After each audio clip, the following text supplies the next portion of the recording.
जय हिंद दोस्तों। तो आ गया हूं मैं आप सबके लिए लेकर के साइबर सिटी का पार्ट नंबर सेकंड। ठीक है, ये हमारा पार्ट नंबर सेकंड है साइबर सिटी का। अगर आपने पार्ट फर्स्ट नहीं देखा है, यानी कि आप पार्ट सेकंड को ही डायरेक्ट देख रहे हो, तो मेरी आपसे रिक्वेस्ट है कि जा करके इसका जो पार्ट नंबर फर्स्ट था उसको भी ज़रूर से देख लेना। उसमें आपको देखने को मिलेगा कि कुछ बेसिक क्वेश्चन यहाँ पर क्या है, थोड़ा हाई लेवल के क्वेश्चन है। पार्ट फर्स्ट को देखोगे तो फिर उसके बाद आपको ये भी समझ में आने लगेगा। चलो फिर बिना टाइम गवाए हुए चलते हैं अपने आज के क्वेश्चंस की तरफ। मैं शिवांश सर आपका, आप जुड़े हैं मिशन विद आकाश के साथ। तो चलिए आज के साइबर सिटी का पार्ट नंबर सेकंड के क्वेश्चंस को अटेम्प्ट करना स्टार्ट करते हैं। उम्मीद करता हूँ आप लोग कॉपी और पेन लेकर के ही बैठे होंगे। मैं अपने हर वीडियो में बोलता हूँ कि यार कॉपी पेन लेकर के बैठो, ताकि जो आपको इंपॉर्टेंट क्वेश्चन लगे उसको आप नोट डाउन कर सको।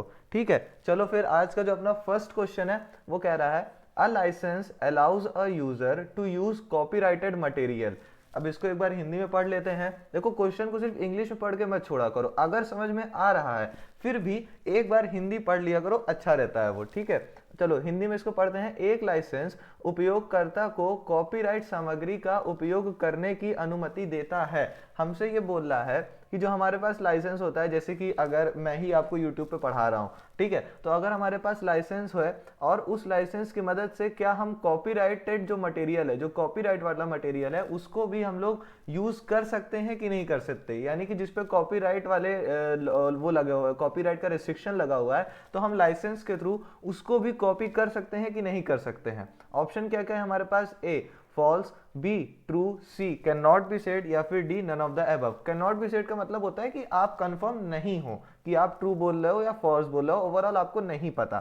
ठीक है, तो आप कैन नॉट बी सेड पर भी लगा सकते हो, या फिर नन ऑफ द अबव। ठीक, तो इसका जो करेक्ट आंसर होगा फिलहाल यहाँ पर जो आपका, अब आपसे जो पूछ रहा है कि लाइसेंस के थ्रू आप कॉपीराइटेड मटेरियल को यूज कर सकते हो कि नहीं कर सकते हो, उसके लिए इसका जो करेक्ट आंसर होगा वो होगा ऑप्शन नंबर बी।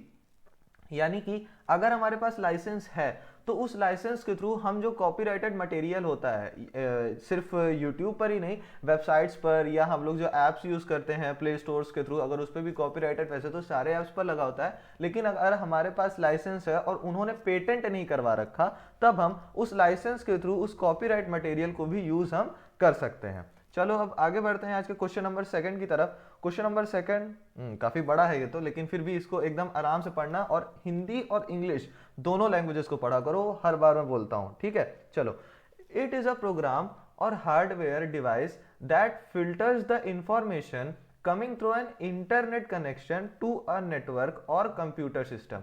यानी कि यह एक प्रोग्राम या हार्डवेयर डिवाइस है जो किसी नेटवर्क या कंप्यूटर सिस्टम में इंटरनेट कनेक्शन के माध्यम से आने वाली सूचनाओं को फिल्टर करता है। देखो हमसे ये बोल रहा है कि ये एक या तो प्रोग्राम भी हो सकता है, यानी कि हो सकता है वो कंप्यूटर में इनबिल्ट हो, या फिर हार्डवेयर डिवाइस, यानी कि हम लोगों ने बाहर से उसको लगाया हो, जो कि फिल्टर करता है उस इंफॉर्मेशन को जो कि कंप्यूटर में आ रही होती है इंटरनेट के थ्रू या फिर किसी और कंप्यूटर सिस्टम के थ्रू। ठीक है, समझे बात को? यानी कि एक ऐसा डिवाइस, मतलब या तो एक वो ऐसा कोई प्रोग्राम होगा, या तो वो कोई हार्डवेयर होगा जो कि फिल्टर करता है वो सारी इंफॉर्मेशन को जो कि हमारे पास या तो दूसरे कंप्यूटर सिस्टम से आ रही है, या फिर हमें नेटवर्क से, यानी कि इंटरनेट नेटवर्क से हमको मिल रही है। ठीक है, तो कौन सा होता है, मतलब कौन सा डिवाइस है? ठीक है, ऑप्शन क्या है हमारे पास? ए कुकीज, बी एंटीवायरस, सी साइबर सेफ्टी, या फिर डी फायरवॉल। ठीक है, तो करेक्ट आंसर इसका क्या होगा? इसका करेक्ट आंसर होगा आपका ऑप्शन नंबर डी। ठीक है, ये एक कह सकते हैं प्रोग्राम भी है, या कह सकते हैं हार्डवेयर भी है, जो क्या करता है आपके कंप्यूटर सिस्टम पर जितनी भी इंफॉर्मेशन आ रही है, चाहे वो इंटरनेट के थ्रू हो या फिर आपका किसी और कंप्यूटर सिस्टम के थ्रू हो, वो अगर इंफॉर्मेशन आपके सिस्टम पर आ रही है तो वो उसको क्या करेगा? फिल्टर करेगा। फिल्टर क्यों करता है? ताकि उसमें जो हार्मफुल चीजें हैं उसको वो रिमूव कर सके और आपका जो डिवाइस है वो सेफ रहे। ठीक, अब आगे बढ़ते हैं क्वेश्चन नंबर थर्ड की तरफ। क्वेश्चन नंबर थर्ड हमसे क्या बोल रहा है? It allow a visited website to store its own information about a user on the user's computer. क्या कह रहा है, इसको एक बार हिंदी में पढ़ लेते हैं। यह किसी विजिट की गई वेबसाइट को उपयोगकर्ता के कंप्यूटर या उपयोगकर्ता के बारे में अपनी जानकारी संग्रहित करने की अनुमति देता है। देखो यहां पर ध्यान से समझना, जैसे कि हम लोग कई सारी वेबसाइट्स पर यूजुअली सफर करते रहते हैं, हम लोग अधिकतर ये चीज देखते हैं कि हम लोग किसी ना किसी वेबसाइट पर क्या बोलता है, लॉगिन मांगता है। ठीक है, और अगर लॉगिन हम लोग एक बार करते हैं, फिर अगर दोबारा से हम लोग उसी वेबसाइट पर जाते हैं तो हमको ऑप्शन भी दिखता है कि ऑलरेडी लॉगिन हो या फिर न्यू अकाउंट आपको बनाना है। ठीक है, तो अगर आप ऑलरेडी लॉगिन हो तो आपको अपना नंबर और पासवर्ड डालना होता है सिर्फ।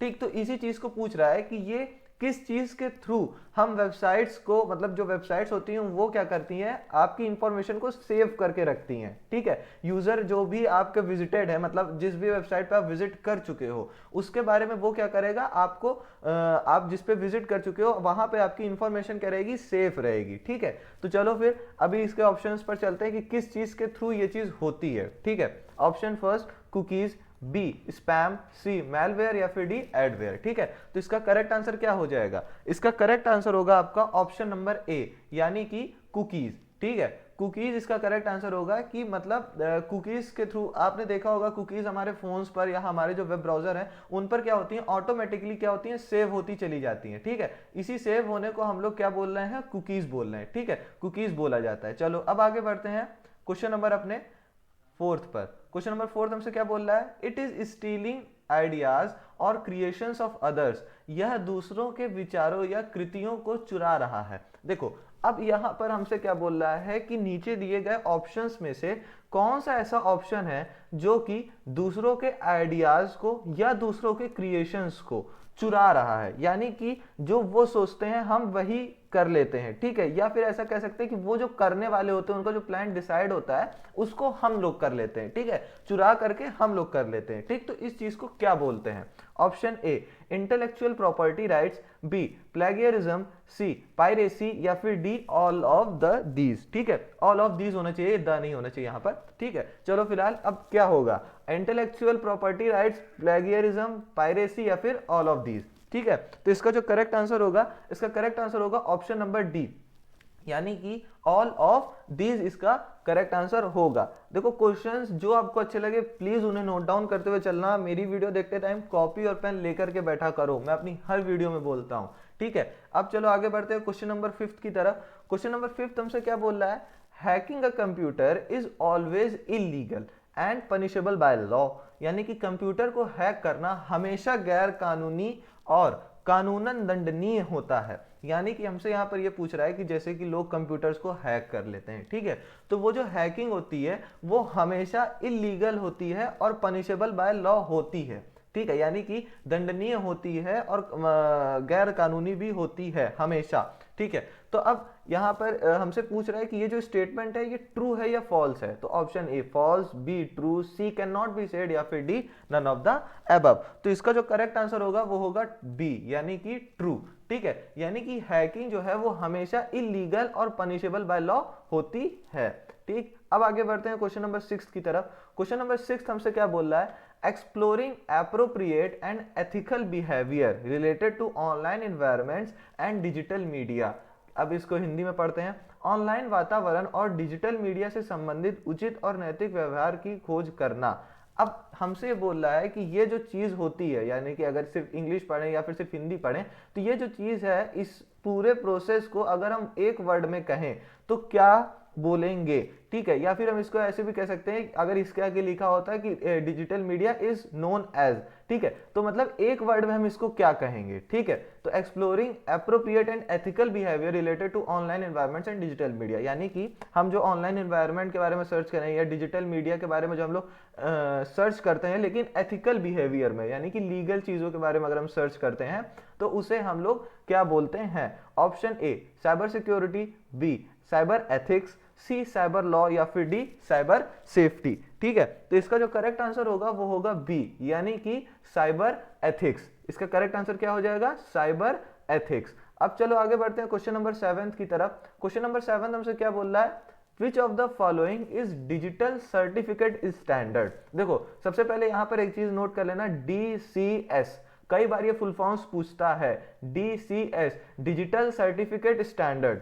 ठीक है, which of the following is digital certificate standard, यानी कि नीचे दिए गए ऑप्शंस में से कौन सा डिजिटल सर्टिफिकेट स्टैंडर्ड है, या फिर अगर इसको हिंदी में पढ़े तो डिजिटल प्रमाण पत्र मानक। तो ऑप्शन ए X.508, बी D.509, सी x.509 या फिर डी नन ऑफ दीज। ठीक है, तो इसका जो करेक्ट आंसर होगा वो होगा आपका ऑप्शन नंबर सी, यानी कि x.509 आपका क्या है, DCS है, full form digital certificate standard. मैं अपनी वीडियो में आपको जो मेरी जो पूरी एक फुल फॉर्म्स की ही सिर्फ सीरीज चली थी, अगर आप उसको नहीं देखे हैं तो उसको भी जाकर के प्लीज चेक कर लीजिएगा। उसमें मोस्ट इंपॉर्टेंट फुल फॉर्म्स हैं आपके जितने भी कॉम्पिटिटिव एग्जाम्स होते हैं उनसे रिलेटेड कंप्यूटर के। ठीक है, अब आगे बढ़ते हैं क्वेश्चन नंबर 8 की तरफ। क्वेश्चन नंबर 8 हमसे क्या बोल रहा है, which of the following technique is used to verify the integrity of the message, यानी कि संदेश की अखंडता को सत्यापित करने के लिए निम्नलिखित में से किस तकनीक का उपयोग किया जाता है। ठीक है, यानी कि अगर कौन सी ऐसी टेक्निक है जिसको कि यूज करते हैं हम मतलब कह सकते हैं कि मैसेज की सिक्योरिटी को चेक करने के लिए। ठीक है, यानी उसकी अखंडता इंटीग्रिटी को चेक करने के लिए कि इंटीग्रिटी को चेक करने के लिए कि हमारा जो सिस्टम है या हमारा जो मैसेज है वो सेफ है कि नहीं है। ठीक है, तो ऑप्शन क्या है हमारे पास, A digital signature, B message digest, C protocol या फिर डी डिक्रिप्शन एल्गोरिथम। ठीक है, तो इसका करेक्ट आंसर क्या हो जाएगा, इसका करेक्ट आंसर होगा ऑप्शन नंबर बी, यानी कि मैसेज डाइजेस्ट। ठीक है, अब आगे बढ़ते हैं क्वेश्चन नंबर 9 की तरफ। क्वेश्चन नंबर 9 हमसे क्या बोल रहा है, which of the following technique is used to verify the integrity of the message, यानी कि संदेश की अखंडता। देखो क्वेश्चन सेम है, अब यहां पर तुमसे क्या बोल दिया कि उसी को दूसरे शब्दों में क्या बोलेंगे। ठीक है, उसी को, जैसे अभी ऊपर वाले ऑप्शन पर था कि ऊपर वाले ऑप्शन का करेक्ट आंसर था मैसेज डाइजेस्ट। ठीक है, इसका करेक्ट आंसर क्या है, मैसेज डाइजेस्ट। अब तुमसे क्या बोल रहा है कि उसी को दूसरे शब्दों में। ठीक है, उसी को दूसरे शब्दों में क्या बोलेंगे, जैसे होता है ना इज ऑल्सो नोन एज, वो वाला सीन है। ठीक है, तो अब ऑप्शन ए क्या है, अवेलेबिलिटी, सी बी कॉन्फिडेंशियलिटी, या फिर सी ऑथेंटिकेशन, या फिर डी एक्सेस कंट्रोल। ठीक है, तो इसका करेक्ट आंसर क्या हो जाएगा, इसका करेक्ट आंसर होगा ए अवेलेबिलिटी। ठीक है, इसका करेक्ट आंसर क्या होगा, अवेलेबिलिटी। ठीक, अब आगे बढ़ते हैं क्वेश्चन नंबर 10 की तरफ। क्वेश्चन नंबर 10 हमसे क्या बोल रहा है, आज का हमारे लास्ट क्वेश्चन है, the certificate authority science the digital certificate with, यानी कि प्रमाण पत्र अधिकारी डिजिटल प्रमाण पत्र पर हस्ताक्षर करता है। यानी कि जैसे जो भी हमारे आजकल जो सर्टिफिकेट्स मिल रहे हैं वो सारे क्या होते हैं, अधिकतर हम लोग को देखने को मिलता है उसमें लिखा होता है कि डिजिटली साइंड या डिजिटली ऑथराइज्ड ऐसे करके। ठीक है, तो वो कैसे होता है, किस चीज का यूज करके होता है, तो ऑप्शन ए यूजर्स प्राइवेट की, बी यूजर्स पब्लिक की, सी इट्स ओन प्राइवेट की, या फिर डी इट्स ओन पब्लिक की। ठीक है, तो इसका करेक्ट आंसर क्या हो जाएगा, किसके थ्रू ये सारे काम होते हैं, किसके थ्रू होते हैं, ये होगा आपका क्या होगा, इस पे कोई गेस कर सकता है तो प्लीज कमेंट करके बताना कि इसका करेक्ट आंसर क्या होगा। डिजिटली साइंड होता है, जनरल अवेयरनेस में भी हमको ये देखने को मिलता है कि डिजिटली साइंड जो होता है उसका मतलब क्या होता है। ठीक है, ये चीज आपको जानना भी चाहिए कि वो कैसे साइन होते हैं डिजिटली सर्टिफिकेट जो होते हैं, डिजिटल सर्टिफिकेट। आजकल अगर आपको मैं और इसका एग्जांपल दूं तो पैन कार्ड हम लोग देखते हैं कि ऑनलाइन हमको एज अ पीडीएफ फॉर्म में हमको मिल जाता है, तो वो भी क्या होता है, वो भी डिजिटली ही अथॉराइज्ड होता है। ठीक है, तो फिलहाल अब इसके आंसर की तरफ चलते हैं। तो इसका जो करेक्ट आंसर होगा वो होगा सी इट्स ओन प्राइवेट की, यानी इसके खुद के प्राइवेट की मदद से ये क्या होता है, डिजिटली साइंड होता है।